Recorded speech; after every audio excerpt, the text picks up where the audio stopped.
Hello everyone. Thank you for your patience. I appreciate it. Let's get started with this workshop. So this is our fourth community workshop that we're having here at the DMZ, and I'm happy that you're all able to attend. And today we're going to be hearing from one of our esteemed experts in residence here at the DMZ, Michael McCarthy. He's going to be talking about some negotiation skills that you should have when you're having your startup. So, Michael, take it away. Thanks very much. Excellent. Nice to see you all. Thanks for coming in. Thanks very much for the introduction. So I thought we were actually going to be doing a yoga class today, so I apologize. I may not be exactly prepared. But we're going to talk a little bit about negotiation, and I have this principle I use whenever I'm asked to do anything like a workshop, which is I really don't want to do any work. I'm going to get you to do all the work. So I'm going to talk a little bit, but for the most part, there are going to be some exercises I'm going to ask you to participate, okay? Jose, how do we do this? Do you want me to press this thing here? Let's guess. This one. There we go. So for a lot of people, when you think about negotiation, you think about this as being like a hostile activity. You're going to be like in confrontation with people, right? And it's something that, you know, a lot of people regret doing because it's one of these things that can sometimes cause you a ton of stress. Like, I don't want to go in this negotiation. By the way, when people ask me for my slides, I always say no, because you're going to think I'm a lunatic if you just see my slides. So in practice though, I want you to think about negotiation like a really sophisticated and complicated game of strategy. Does anybody know what this game is? Good guess. Now I've even forgotten what it's called. It's, like, I've never seen a game more complicated than this. There's like 32 different dimensions to this game. And in practice, though, this is what most negotiations look like. There are all kinds of different factors that have to be put into consideration. Now, I'm not an expert on negotiation, but this guy is. So I'm just going to start off with a really quick video. It's about 12 minutes, so apologize for taking so much of your time. But this guy's really somebody I consider to be a foremost expert in negotiation. And then after he basically gives you all the insight, I'm going to take credit for it. Okay? So let's just hear what he has to say.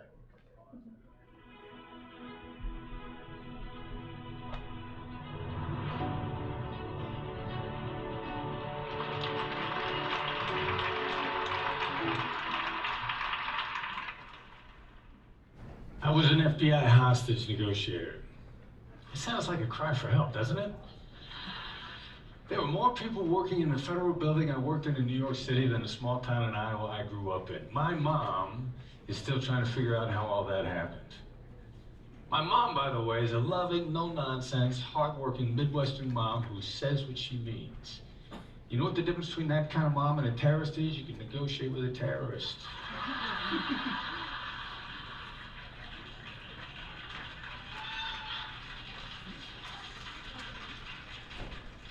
You see, there are similar experiences out there.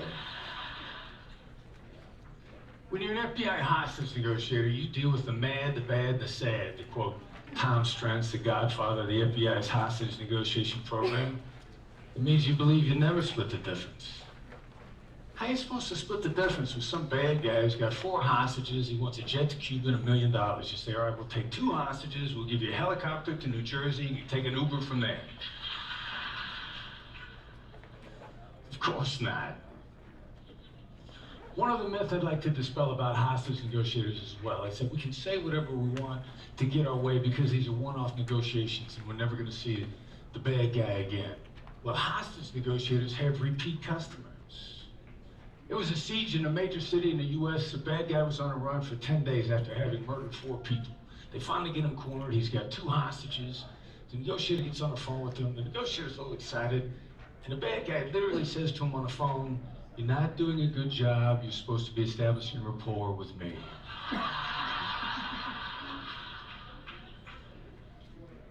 He'd been barricaded before. If the negotiator before would have lied to him or said what he had to say to get him out of there, lives would have been lost on down the line. So we have repeat customers. We believe in reputation. We have integrity. So, one night, I walk into a bar with 3 other hostage negotiators. Now, I realize that sounds like a joke. 4 hostage negotiators walk into a bar, and they don't pay for anything.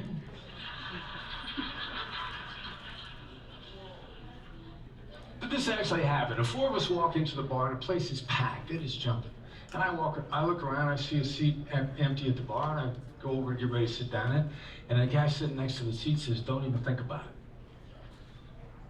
Now, I'm a hostage negotiator. I'm going to talk to this guy. So I say, "Why is that?" He says, "'Cause I'll kick your ass." I say, "I don't need that. I'm Chris." And I hold out my hand. The other negotiators with me swoop in, they put their arms around me and say, "Hey, how you doing? Let's talk to you. You know, what's going on? Let's see what's going on." We find out this guy's a former Vietnam vet, and his life is in a shambles. It's a mess. No job, no girlfriend.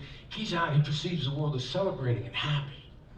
And he's miserable, and that's why the seat's empty. You know, everybody tried to sit down there, offered to fight him. Now, I know from hostage negotiation, if you get the hostage takers to use the hostage's name, it makes it much, much harder for them to hurt him. But I'm some nameless guy, he's ready to hit me. As soon as I become Chris, everything changes. How was I supposed to split the difference with that guy anyway? Sit in his lap? Sit under the chair? All right, so what do you do if you're armed with this tactical empathy from hostage negotiation after you leave the FBI and you're looking for gainful employment? How do you find a real job? Hey, you write a book.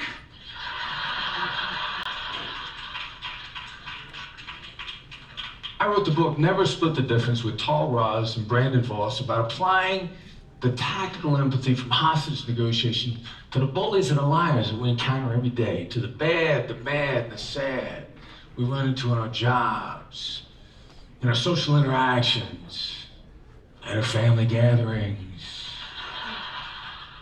at the breakfast table. I saw a meme recently, I thought it was really funny. It said, "You know, this parent thing is really wearing me out. I think I'll try something less stressful, like being a hostage negotiator." Tactical empathy, weapons-grade empathy. Did you ever imagine hearing those 2 words combined in the same sentence?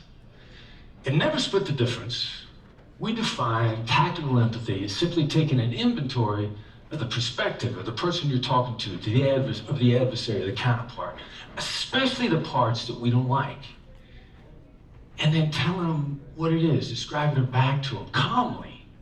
No denials, no disagreements, calmly. Now, tactical empathy works because we all possess this human nature wiring. It works on a human nature level. We've got something in our brains called the limbic system. Everybody has it. It's components of the brain. It doesn't matter what your gender, your ethnicity, or where you grew up. You have a limbic system, and everyone has that. That's the reason every hostage negotiation team in the world, from Baghdad to Bogota to Boston, uses the same skills. Because it's human nature wiring that we all possess. Now, that's its shortcoming. It only works with people. So, I'll give you another human nature secret, insider's tip.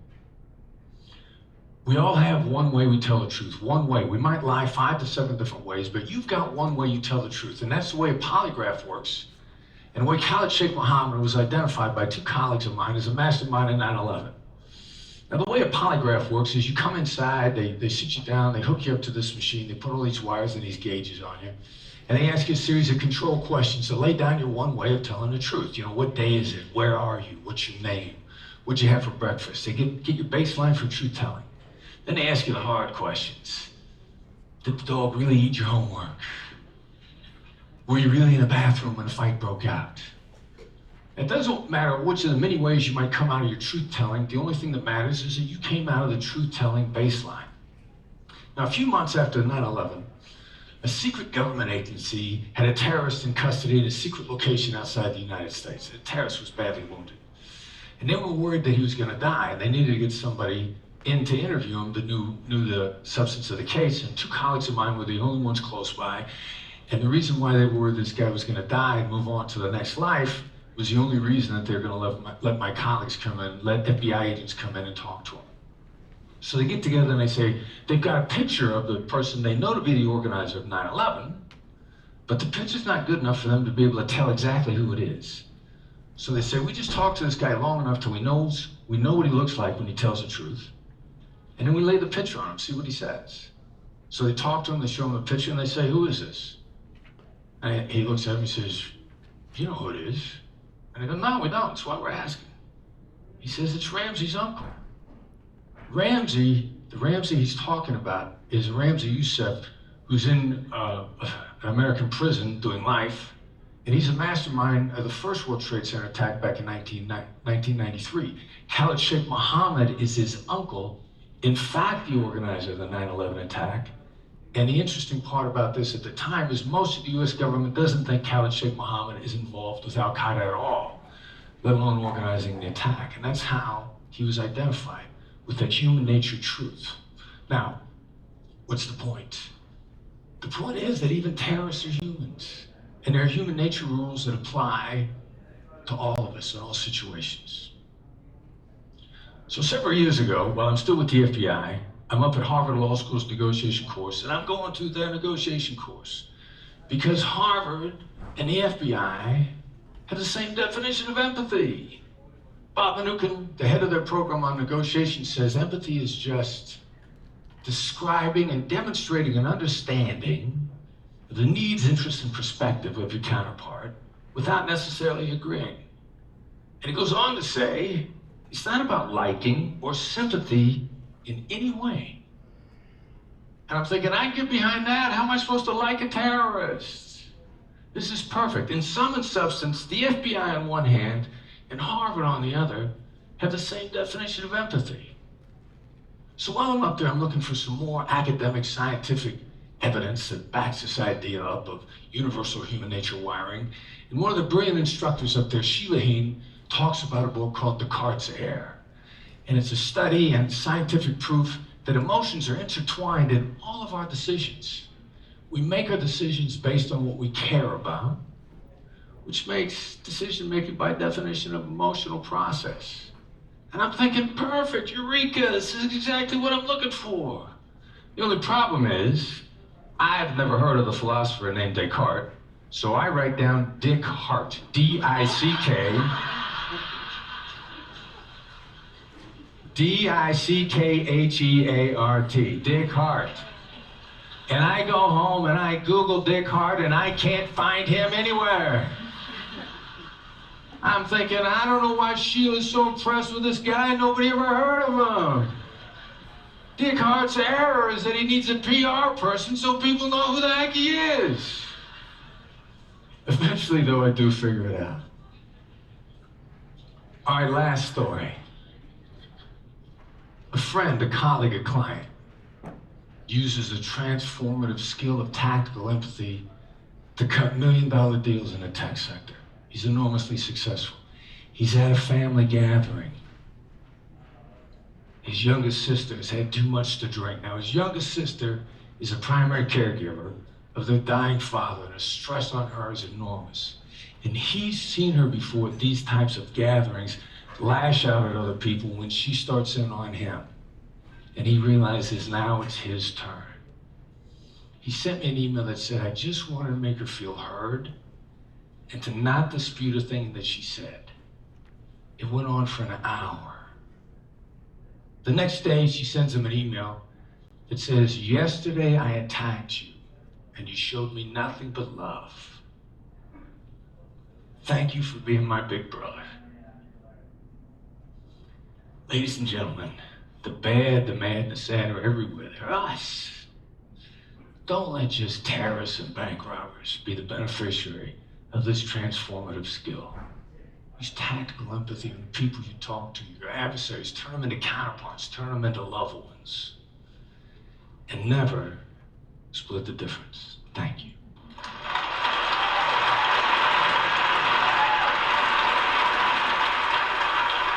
So what did we learn from this video? What did you learn? Just yell it out.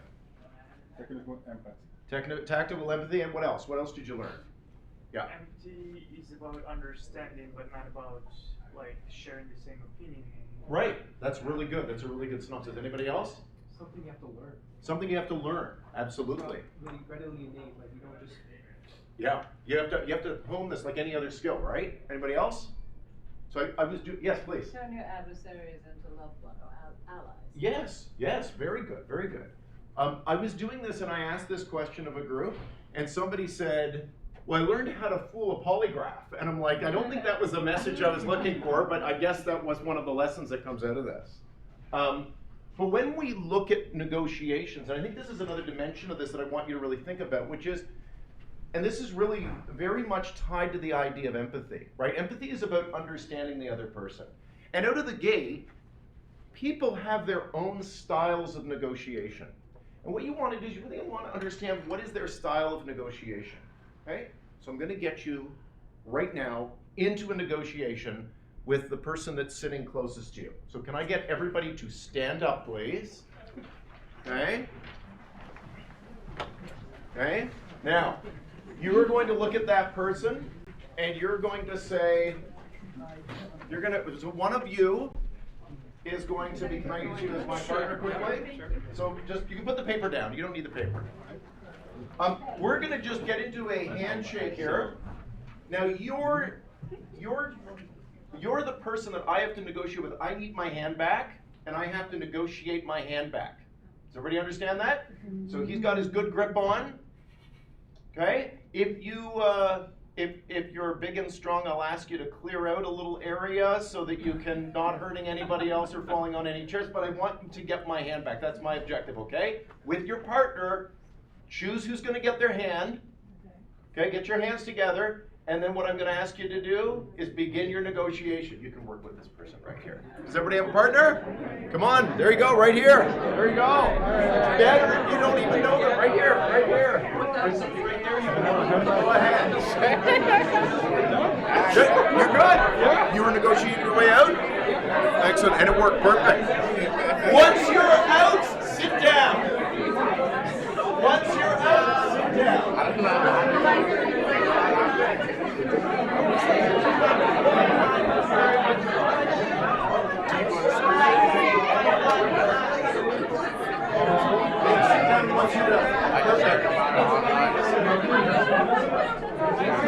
Clearly you're ahead of the class. Once you're out, sit down. Once you've got the class unlocked, sit down. Once you're free, sit down. Started in like 1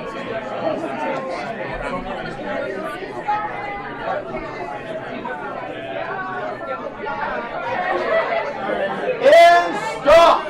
Okay, whether or not you're out, just sit down now. Okay, so very quickly, we had a bunch of people here who were sadly unsuccessful at getting their hand back. You're going to have to stay after class. But we had a lot of successful candidates, some really quickly. Okay? I think you were the first group to escape. What was the what did you do? Because you were the person negotiating, right? What did you do? I said, can I have my hand back? Can I have my hand back? And you said Yes. yes. Okay, so this is I want everybody to pay attention here. Okay, so this is probably A+. Okay, you're getting the A+ here. But there were a lot of different things that happened because you were a nice guy. Okay, did anybody have a partner who was not a nice guy? Yes, back there. What happened to you? What happened to you? Tell me. I held my hand. She was like, can I have my hand back? I said, no. You're like, this is an opportunity. Yeah. She said, your hand is warm, and I would like to get my hand back, but I like holding your hand. Maybe if we can try to talk to other people, to let me let go of your hands, then I can shake all of you. I said, okay, maybe. Oh, beautiful. Very good. So what you're going to see is, like in some of these cases, you know, and good tactics here, right? Like, your hand's dirty, your hand smells, whatever, right? But you're not really giving him an incentive to let go of your hand. You're making him think, Oh, you really want to not be holding my hand anymore here. What other tactics were used in this in the different exercises? Yes, back here. So I was with Jamelia, and she said, what's in it for me to let go of your Ah. And I said, well, if you don't mind, I would like to be in touch with you, but then I would like you to use my hand to write down your contact details. Oh, excellent. Very well done. You came out of this actually ahead. Well done. Okay. So you saw that negotiation as an opportunity, didn't you? Fantastic. And I think you were going to share with us. Yeah, she actually tried to scare me, Oh. and it didn't work at the beginning. So I continued to hold her hand, and then we decided to go with a compromise to finish it and wrap it up. I will let her. Excellent. That we would both win. I love Because that. my infectious skin disorder wasn't going to affect Wasn't going to affect him. Excellent. Excellent. You're just using your infectious personality, clearly. Fantastic. Okay, so I think what we're doing now is we're getting some samples. Now, before we go on from this, we had a couple of people who didn't quite get out, and I'd like somebody to share with us what happened in your particular group. If you were still standing there holding somebody's hand when I said, okay, the exercise is finished, what happened? Anybody? Anybody want? No, you don't want to share. You guys were doing that. Yeah, there was no incentive to let go of the hand because we were talking about our projects that are related. So we Oh, you were enjoying you're like, I'm having a great conversation. I don't want this to end. And it was mutual. Okay, so that's like, you've denied me my exercise, yeah? But what if we didn't know that the game was to actually have that to keep that person's hand? Like, what if the other person didn't realize that was the objective? Yeah, so Then- it's interesting because I didn't actually tell you, when I was doing the demonstration, I didn't say your job is to hang on to my hand. I just said my job is to get my hand back through negotiation. I didn't actually specify anything about the other person. Is that right? That's right. Okay. That's why, for me, when she has her hand back, I just, okay. Right. Because I don't have like a commitment to stay with her hand. Right. I already know her, we already exchanged contacts, we have like a conversation before, so I didn't have to ask her anything back. So, okay. That's perfect. So one of the things though is that now we've discovered this little zone, which is, have I collected all the right information to be able to negotiate this scenario? So one of the things that we were probably experiencing here, and I didn't see anybody who was getting physical, like, oh, I think I'm stronger than this person, I'm gonna break out. Okay, but we do get that sometimes. We do get that. But what you'll see here is you'll see some people that just avoid the conflict. They don't want to negotiate. Some people that are willing to compromise. Okay, and you'll see accommodations. This competition is reason. Okay, and other people that collaborate and create these win-win scenarios and things. Okay, everybody's different, and you need to know the mentality of the person that you're working with in order to be successful in your negotiations. Oh, did I put the things on there? So May I ask a of question? course, yes. Yeah, so why would anybody want to get into a situation, a business situation, if it wasn't a win-win? In other words, if I'm negotiating with you, Right. I mean, or anybody negotiating, well, what's in it for me? Usually that. There are times though when you're going to need to negotiate with other parties, right? That it could be transactional for them. I don't know if anybody's building a business in a highly regulated space, but sometimes we have to work with regulators that don't necessarily have a win on their side that's explicit. And there can be times when we just absolutely need that factor, right? Sometimes we build businesses on other parties' platforms. What happens when you do that? I've got this brilliant idea, but it only really works if I can plug into LinkedIn. So now I'm going to go into a negotiation with LinkedIn. And what can LinkedIn say to me? No, you can't have your hand back. Right? So I have to come up with a way to build something constructive for them, to create an incentive for them. Right? So when we think about negotiation, yeah, quickly over here. I think something that I noticed is managing that we were nervous, I guess because it's a stranger, and when I think of like negotiating, how do you deal with the feeling of being nervous Yeah. how, I don't know how, if you're presenting or what you're saying, and sometimes, I don't know, like the feeling nervous can make you, I don't know, will fail. Yeah, no, absolutely. So one of the things that I will say, it's like a lot of stuff that you're going to do in your life, which is just do a lot of negotiation, and then the negotiation part will be a little bit more natural for you. The other thing I'll say is, and if you look at larger sales negotiation or larger contract negotiation, generally it also involves a number of, I'll say, steps to get a little bit closer to the party. You might go for a lunch and discuss it over a lunch, right? Or you might do it in multiple meetings so that you get to know one another, right? So it's not like you've got this one single pressure point. You might also bring in other people to help you with your negotiation. Well, I don't want to say anything wrong. That's okay. You've got your operations expert with you now. Does that make sense? So also surround yourself with the people that are going to be your allies in that negotiation. Right? Sometimes it's an intermediary. It's somebody who's not necessarily directly interested, but it's somebody that you've been able to bring in that can kind of soften the tone on the conversation. Okay? Really great addition there. Thank you. So when we think about negotiation, and I kind of forced you into this scenario where all of a sudden you're in the negotiation, but this is really not the way this works, right? We think about the way that we normally work with in the business context. There's really sort of 4 stages of negotiation, okay? And so we start off by thinking about preparation, which may mean I'm not even interacting with anybody yet, right? I'm just saying, oh, I'd like to do a deal with you. I better learn something about you. I better do some research. What might be your interest, right? I'm now doing things, kind of doing my homework at this point, okay? The second stage, though, is where it's an exchange. Hi, I'm running this company and you're running that company. I think there might be some synergies here. Would you like to talk about that? Right? And now we're getting to the point where we're exchanging information. We're not talking about the deal necessarily, but we're just learning about each other and where we might be able to help, right? In selling, we often call this consultative sales, where I want to learn about you and figure out, how can I help you, right? Before I start thinking about my needs, I want to understand your needs. And so this is the sort of thing that happens in this exchange phase. Now, after that, we get into this bargaining. Okay, well, if I did this, would you do that? Oh, you wouldn't. Well, what about if I offered you this? Okay, could you also do this? Okay? And the bargaining is where we're really striking the deal. That's what most people think of when they think of negotiation, okay? But it's just one of the phases. And the last phase is the commitment. Now, obviously, when we're dealing with business, commitment is that moment where you actually sort of sign the contract, you ink the deal, where you close the transaction, right? Oftentimes, especially in technology-oriented sales, we might come to a conclusion, but then somebody has to work out, oh, I don't know, if the service is down, right, for 10 minutes a month, what's the penalty fee associated with that?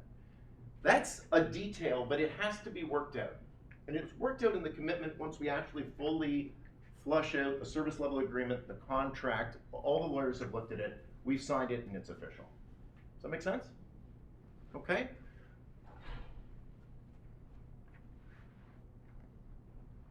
So this is probably the part that I see people jump across more than any other part. I think people understand the actual bargaining part, and I think people also are pretty good about getting a professional like a lawyer to help you ink the deal and think through all of those extra components. But the pieces leading up to that are actually, in many ways, the most often skipped over. These are the pieces where you're going to start thinking about, do I really understand the situation that not only I'm in, but that my counterparty's in, okay? Have I evolved and thought about the strategy that I'm going to use, recognizing their negotiation styles and their interests and so forth, okay? And have we figured out how we're going to interact as we go down this road? Okay, so you might look at a situation and say, well, this would be much better if I could do it face to face. But the other party might be interacting with you on email. You're like, oh, what am I going to do? How am I going to get across this? Right? It's a great opportunity to say, hey, I've got this great baseball cap. I'd like to drop it off at your location. Come by. Oh, it's really nice to meet you. There are all kinds of things that you can do to work all of the preparatory elements so that you're able to exchange and bring your ideas to the forefront. Now, of course, this concept of tactical empathy is not a new one, but I think that this is really a key thing that we should be working on. Sorry, go right ahead. Can you go to the backslide? Yeah. I have one particular pain in my ass client in my head right now, and I'm thinking. Feel free to share. This is also like therapy, Yeah. so you please. No, and literally I'm sitting in this room, I'm like, I'm supposed to be here today because I have to figure out how to deal with this kind Right. of thing, right? It's the end of a business relationship, and the person is telling me how I'm going to run my business according to that kind of thing. So obviously I'm like, the business relationship is over, but it's not officially over. I still need to deal with this Right. through email, Right. kind of thing, right? Right. So do you have any advice? So for this anyone other, in the room? yeah. So this other party is you had a contractual relationship with them. Yeah. It is coming to a close, Correct. say in a month or so. It's already done. It's already in fact done. Yeah. And this person is sort of giving you advice about how to run your business. Kind of, and demanding money back when they signed a piece of paper that says that that's not going to be happening. Yeah. So I mean, sometimes just disengaging is not I'm not sure that it doesn't sound like this person has any. Empathy or understanding? Well, not just, I wasn't going to say that. I was going to say it sounds like they don't have any authority or power in this situation. Right. Like if you simply say, thank you very much for your email, Right. right? Our business relationship concluded on this date. Right. And that's it. Right. What would be the consequence? Right. Like, is there a negative ramification that falls out of that? Well, and that's where I'm coming from, is, as we all know, word of mouth, so if things are already ending in a bad way, so you're going to tell 10 people that I'm the worst person on planet Earth, Right. and so on and so forth. Yeah. Right? So, Yeah. So the reality here, though, is there a state that gets you to a conclusion? So oftentimes, and again, I hate to do this, but we kind of go into more of a legalistic perspective, which is where I would ask you for a release. Mm-hmm. So this is where I would say, you know what, this person can cause me $100,000 in damage just by saying bad things about me. Right. If there's a big contract, maybe I cut a check for $10,000 based on them closing the agreement, the relationship with me with a release. Right. In practice, though, if they're saying things that are actually slanderous, there's other ramifications of that, right? As opposed to, well, just don't do business with her. Right. Okay? Right. So these are things that you're going to use. I'm going to say this is probably like the negotiation part of this is going to be, is there something I can do to make this person happy enough? Right. Right? And that's where I would go with that. But if the answer is no, I think you end up with what is called a BATNA in negotiation theory. What's a BATNA? What was that guy talking about? BATNA. It's your best alternative to a negotiated agreement, which is your fallback position. It's your safety. What's your safety net? Come sue me. Right. Worst case scenario, if you can't do anything to make this person happy, right, come after me if there are damages, and I'll go after you if you say things that are slanderous. Right. Okay? So in any negotiation, sometimes there's no result. Like you're not going to get to a conclusion. Your best alternative is whatever you're left with. Okay? Perfect. Thank you for that. That was. I love these real world situations because they're very practical. Okay. So the key behind all of this, of course, is empathy. Okay. And we talked a little bit about that. So some of the skills that you will actually use when you're doing this, again, very difficult to do some of these things with, like email. Okay, but we can still do it with email, right? So I understand that these are the things that matter most to you. Okay. We want to be collecting data, but we also want to verify. So we have this basic understanding of communications, which is I'm going to say something, okay? You're going to receive that information, and I don't know what you're going to do with it. I don't know if you understand me or not. So it's really useful if you can just read it back to me. So when you're, especially in a complex negotiation, it's very helpful to say, so I think what we've agreed to is that I'm going to give you 12 units at $1 per unit, and if you order 24 units, it'll be 90 cents per unit, right? And that person can say, yes, that's correct, perfect, we're good, right? So asking for that information back and forth, and also exploring alternatives and configurations. Okay, this is really just about talking it through. There are going to be elements of this that are going to matter. In our handshake negotiation, you knew you didn't have a full hour to work on the handshake, because then there wouldn't be time left for anything else. Although some of you seem to be willing to work on it for about an hour. Okay? So, sometimes there's urgency, there are time bounds, there are elements of the deal that expire. Okay, like there's an opportunity that will go away if you don't come to a conclusion. Okay? So you need to know all of the environmental elements that also surround the negotiation itself. Okay? And I recommend that as you do this, it's really useful to start to take these things as notes, really understand what they are, and recognize that in a complex negotiation, there are probably things that you can offer up and things that you can ask for that are no pain at all, that are great for you and no pain to the other party. Okay? So personally in business, the most often item I ask for, and I'm happy to give a price concession for this, is, hey, if we work with you and we do a good job, will you be a referenceable customer? Oh, that's good. Can I put your brand on my pitch deck, website, brochure? Most organizations will be like, sure, go ahead. But it's something that I can use, because that has real value to me when I'm building a business, that you're like, yeah, of course, go ahead. Right? So we want to find these elements that don't seem like they're so structured into the negotiation of the deal, that are sitting peripherally around the deal, that we can use to our advantage. Yes? So, I guess around this, around the initial video that we had, if you're in a negotiating position with a hostage or with a terrorist organization, they know what they want. Right. What if you're in a position where you're sitting across from someone and frankly, they don't know what they want, and you try and layer what they want, but then you find out what they really don't want is you getting what you want. Those are tough ones. That happens a lot. That can happen. So is that a negotiation at that point, or do you go to a BATNA and go, you know what, I don't think this is ever going to result in anything? So one of the reasons you establish a BATNA is because you need to know when you need to just walk away. You need to know when, you know what, this is just going to result in a toxic relationship that's worse for me than not even being here. Okay? Now we do this in business. This is typically when we fire our customers. Okay? So I took over a small business not so long ago. Okay?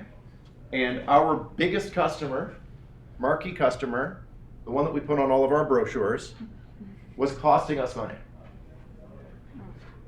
So I called, it was a big organization, a big global organization, so I called up the chief technology officer, who was my main point of contact, and I said, I'd like to meet with you, okay, to discuss how we'll offboard you as a client. Okay? Now, what happened there? Interesting starting position, right? Interesting starting position. What do you mean? We're your most important customer. So we super defensive. Well, they also came into it, because normally they come into it like, oh yeah, I'm like the most important thing to you, so I'm going to ask for it. I'm going to say jump, and your response will be how high. Not this time. Okay? I kept them as a customer and made them profitable. Okay? But you need to know how to do that and how to say, you know what? At this point, bad relationship, we're just going to end it. Fair? Okay. So I'm going to skip the prisoner's dilemma as an exercise because I realize we're tight on time. And I'm going to go straight to the full-on negotiation exercise. So I'm going to ask my friends to quickly hand out some material here. So you're going to get this in more detail. Yeah, if we could hand out the setup. So you're going to get a sheet that looks like this. And I'd like you to read this. This is your deal sheet. This is your contract.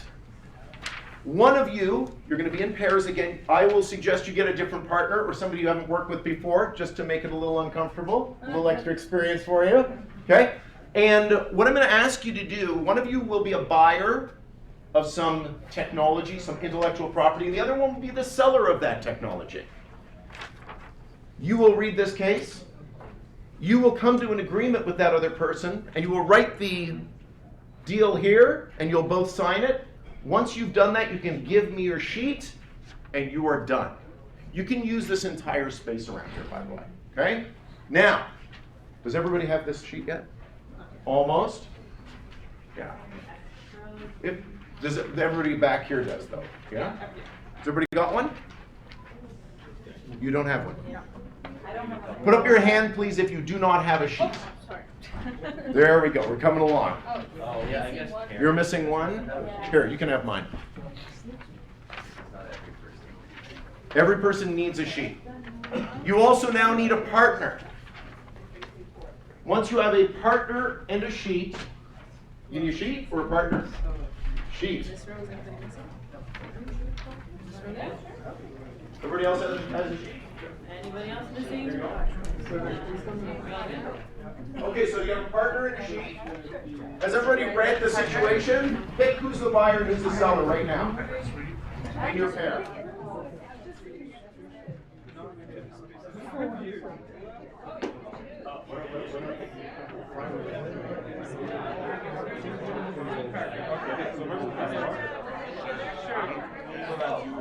Okay, is everybody picked? Hang on. Is everybody picked who they are?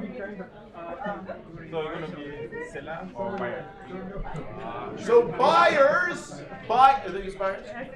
Sellers Okay. are going to be you. Buyers are to go to the back, and you can see Madison's got her hand up. You're going to get an extra sheet of additional information from Madison. Sellers, you're going to come to the front and get one of these sheets with your information. This is secret information you do not share with your partner by showing them the sheet. It's just negotiation information in your head. Once you've got a deal, give me the sheet. Okay, seller. Make sure you're within yelling distance. You want to sell? Yes, I am selling. You're selling. Yeah. I think one of us, it's only one of us who gets the sheet.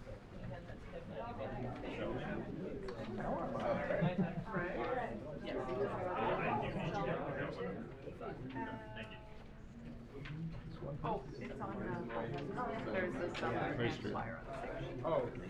So it's 7. Oh, I feel like a teacher. You're doing a good job. That's awesome. Wait, you have to grade, you're going to have to grade all the assignments Okay, you soon. want to be the buyer, and I will sell. I'm an excellent salesperson. You want to go over there, or? Are you short a person? Okay, perfect. No, buyers and with my I have a sheet. Oh, sorry, buyers. Yeah. Oh, okay. Right. We need a different one. Yeah, you need another sheet. Oh, Does everybody have a buddy? One sheet, please. Do you need seller or you buyer? I'm a buyer to sell. Okay, so you have your sheet, I have the seller, and then the buyer is at the Oh, back. no, you need a second sheet. You need. I need a second sheet, okay. Yeah. So Yes. you're the You're the seller, seller correct? and then buyer. Gotcha. Is everybody else? I think everybody's ready. Rated? So as soon as you're ready, you can open your negotiation with your partner. Start your work, and just come on up if you've got a deal done. You can start. You already closed a deal? No, not yet. Okay. Pretty close. No.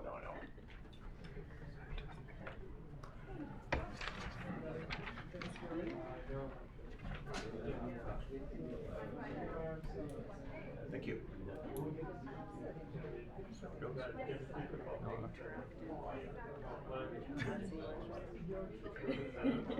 That's probably a workshop.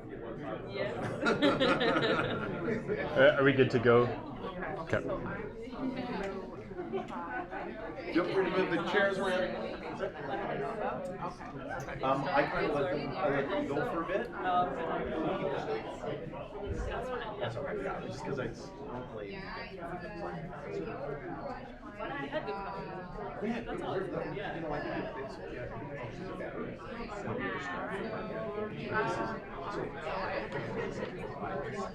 Yeah.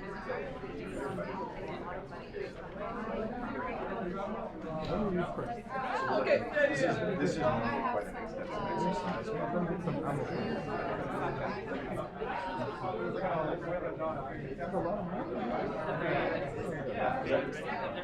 Exactly. What's that? I'm the buyer. You're the buyer, I'm the seller.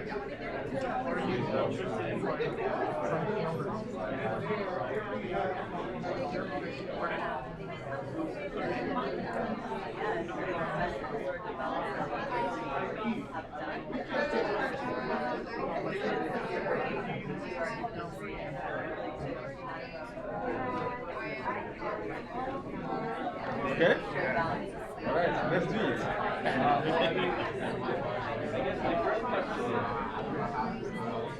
So I think it should be. I realized that you have an amazing technology. Which one are you? For deliveries. And, Where's your I friend? do a business. Does he have a second Which page? involves logistics. You are a seller. And I think I will maybe There you are. so That will make more sense to me. Yeah. sell your technology to be within the field, like IP, everything that comes with it.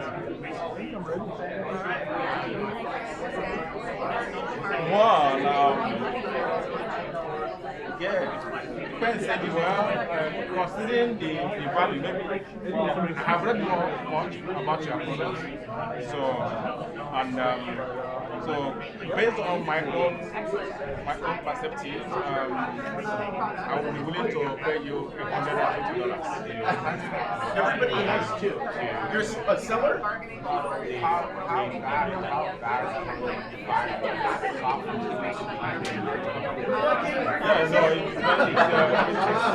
It's a switchboard and essentially make it easy. Of course, it's your product and you know the value. It's going to help us to deliver most of our products. We need it and we don't have, we want to get those products to market as soon as possible. We can do it in-house, we can do the product in-house, but then it's going to take us a long time. So that is why I would want to buy your own, which is already made product. My VIP is the follow-on cost on my said that. What am I using? Put a dollar back all the time, That's what I'm buying.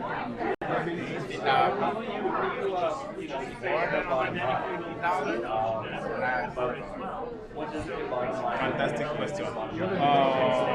Again, this is subjective.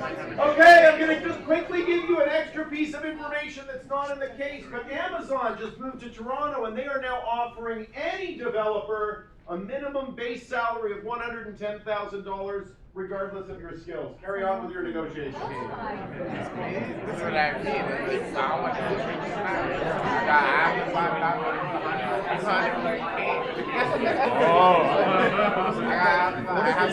So the thing is that, of course, I'm not agreeing about it. I told you that. So, my appreciation of my regard for your product, and again, this is something that I consider essential. By the way, you haven't told me you are all fine. First of all, are you willing to sell it? You are willing to sell it? And what do you want to sell it? I'm willing to sell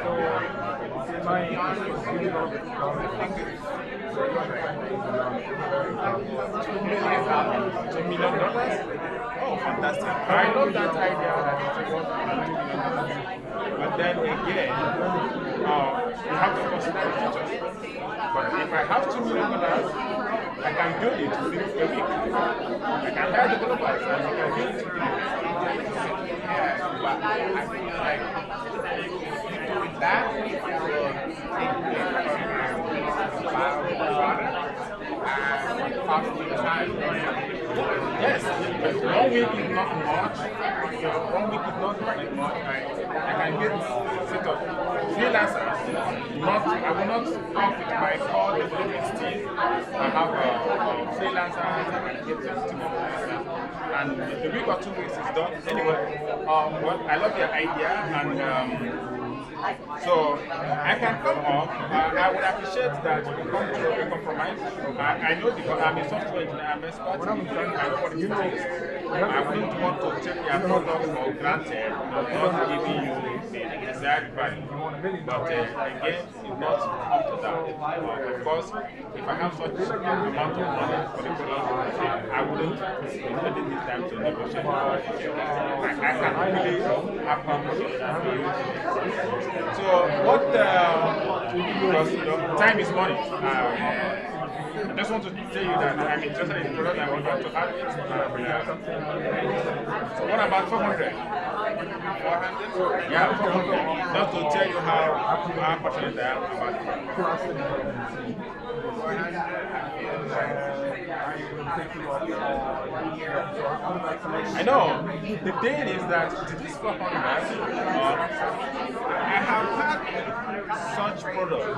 If not because you were not interested, I would be willing to sell them at 300 because if not because I want my product to go to the market as soon as possible, if I want to use my own PC, I will spend up to 400 within a month's work. And you know it's a good thing. You know how much you spent to build the product. 400 now, 400 like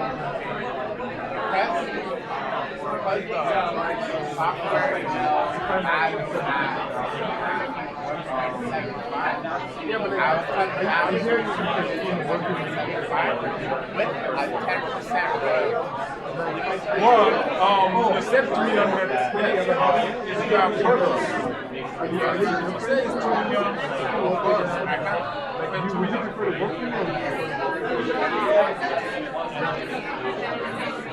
That's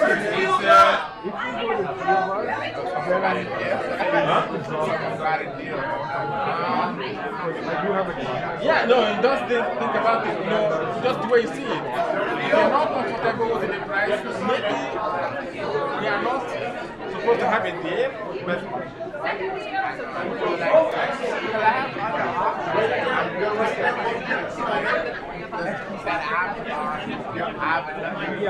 what are their terms? Well, yeah, it is your product. Any deals? No? No? I mean, this guy never finished the handshake exercise. I'm warning you now. Warning you now. So, it is your product, it is your IP. And I believe that we're going to, to some extent, we have the final say to decide whether we're going to have a deal or not. If you do not have a deal, we're not going to have a deal. What is the third party agreement? I think it's fair. I know what it is. I know what it is. And it's fair.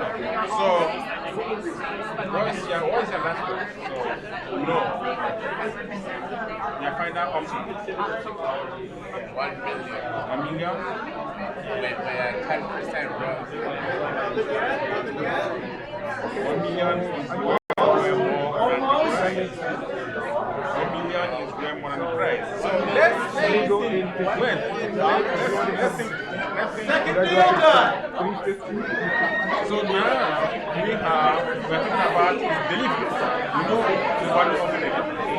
So most of this delivery is not coming Everybody? $2. And now I'm going to buy the product. Like, what are you happening? Okay, I'm not that selling the product. If I buy it as that, so of course, I may not make a seller or will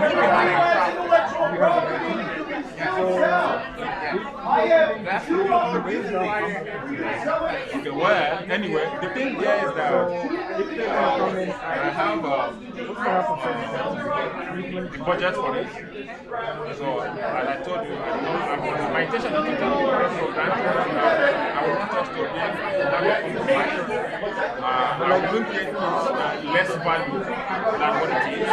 So, we reach a deal, we're all going to okay, then if it's 700, then I need 30%. if I tell you this, you may not believe me. my budget for my free, but I have realized what we have for it. In terms of what you have told me about the product, I've already got above the budget, hoping that I will be able to make it. Again, I don't want to spend for cheap. I'm really happy. So I would want to see that you have win-win situation. Even at the 700, to some extent, I'm scared. Yeah. And again, it's not possible that we reach a deal, even in real life. It's not possible because I will find something that does not favor me.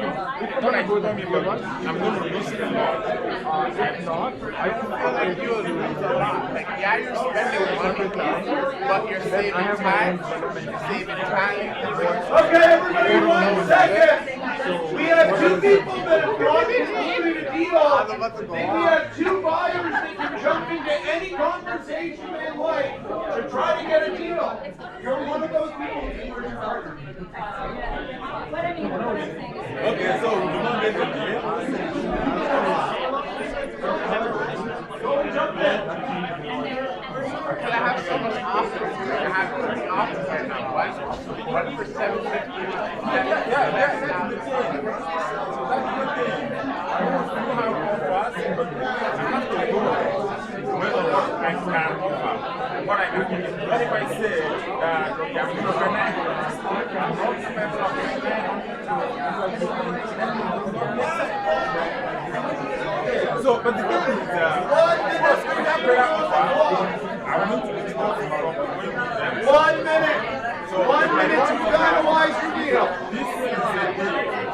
I'm convinced that it's a deal for you. What does that mean?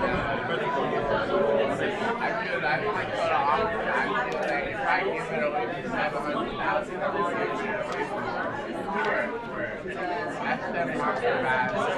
And you're just going to shut it down and eliminate the business. That's why $1 million. That's good? That's what you want, right?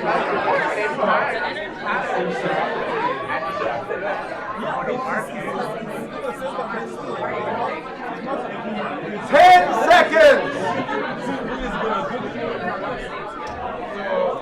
I'm just going to go to Africa.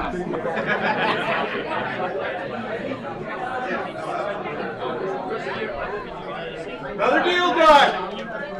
5, 4, 3, 2, 1. Get your deal in here right now or it's not done. Done? And good. 20% royalty. Deal? 820. Deal? Just one page. I made him an offer of $2 million. It's okay, it's okay. I will take it up now. Good? That's good? Good? All right. Oh, look at this. All these last minutes closing up the deal. These are 2. Are they 2 different ones or the same one? You keep one.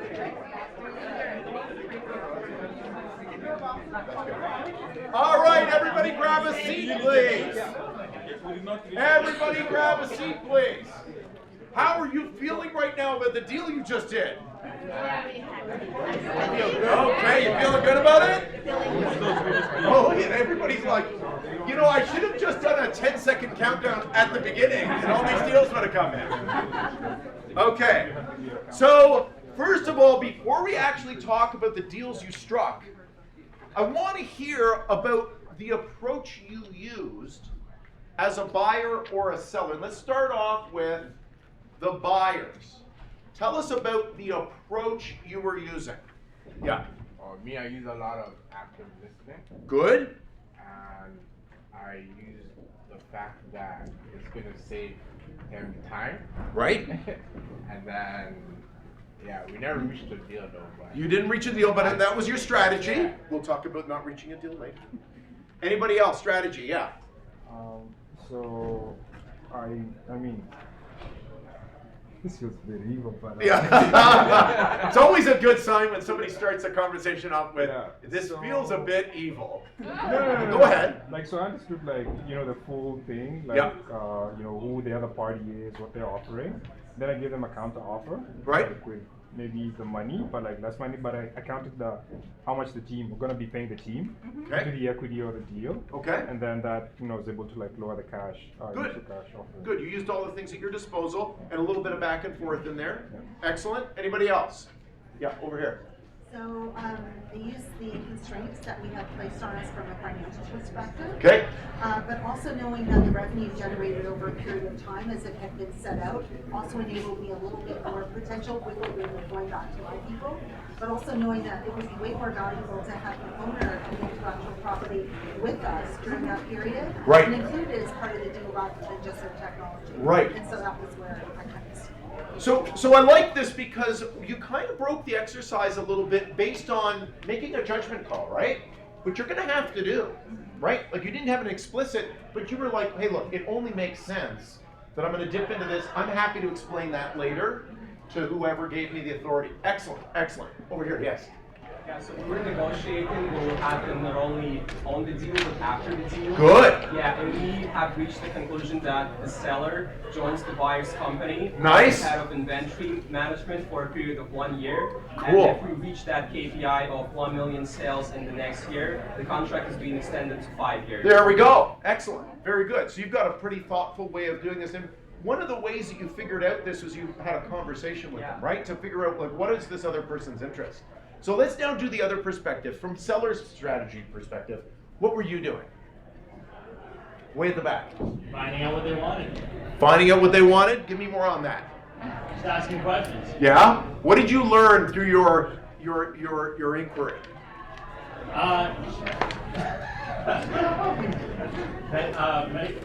There was maybe a lack of understanding around the exercise. Okay. In part, but also there's opportunities for both to kind of gain what they were looking for. Very good, very good. So when let's just focus in on that comment you just made there. There was an opportunity for us both to gain what we were looking for. Is that true? Is that true in the exercise? Okay. So if we think about this, in the exercise there was a zone where everybody could make a deal. Okay, we call that positive negotiation space, right? It means that there's a zone within which we can strike a deal and we're all still very happy to do the deal, right? I always joke, if you ever walk out of an automotive dealership, having bought a car, all you know is you paid too much. Okay, but there's a room for us to make that deal. Is that fair? Let's get some more sellers. Yeah, over here. Highlighting my alternatives. Okay, good. So when you offer the 2 million, I was like basically saying, oh, I can stand up right now. I could just go and get that 2 million. Are you going to give me, right? Did that work? Because he offered the same He just thing. shook his head like this when you said, by the way, just so you know. He offered the same thing, so I was trying to get him to actually go higher.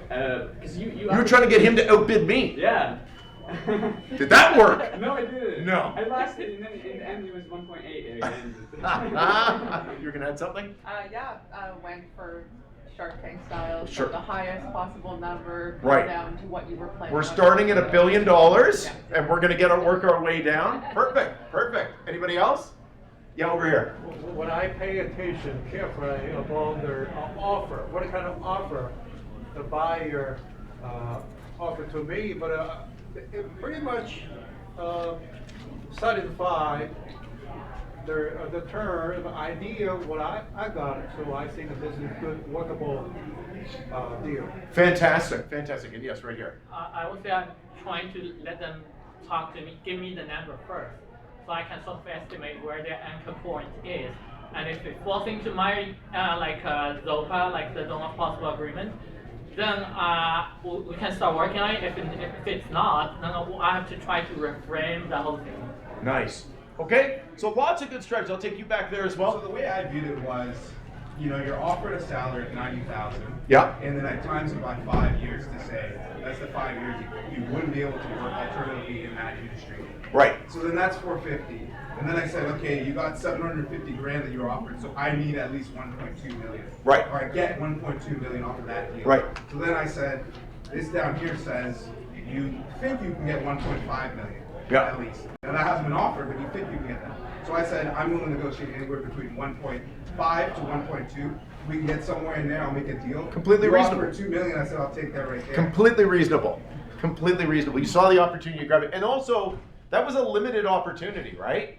Like, that wasn't like we're going to get a chance to negotiate. It's always interesting. Whenever I do this exercise, sometimes I don't even really get to finish the sentence and the 2 markers are gone from my hand. And other times, sometimes people are like, nah, I'm still in a better negotiation over here, which is fascinating. Okay? Yeah, Shane, you want me to stop talking? Okay. So I was told you were going to come and like make me stop talking. That's what Madison said. I have a hot sauce that can make you stop talking. Okay, I don't want to go there. All right. So let me just say this. This has been a lot of fun with all of you. I think you've all done an amazing job in terms of really playing out negotiation strategy. You'll notice that every single answer to this question is different. And that's the way the real world works, right? There's no one right answer. There's a whole bunch of right answers. One of the things, though, as we kind of go back to the concept of a game, right, is that there are elements in the game that are rules in the game that we have to follow. In the real world, it's a lot more open than that. And often when we're starting to look at these things, and I think your example during the opening was wonderful, because our reputation, our long-term relationships, being able to sell on an ongoing basis, can sometimes overwhelm single deals and single negotiations. We want to be thinking about this on a long-term basis.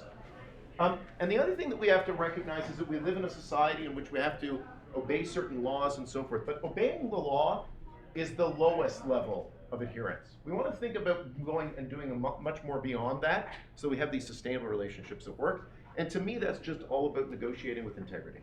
Is that fair? So I'll just take this moment before Shane runs up here with the hot sauce to say thank you all. You are awesome to work with today. Take care.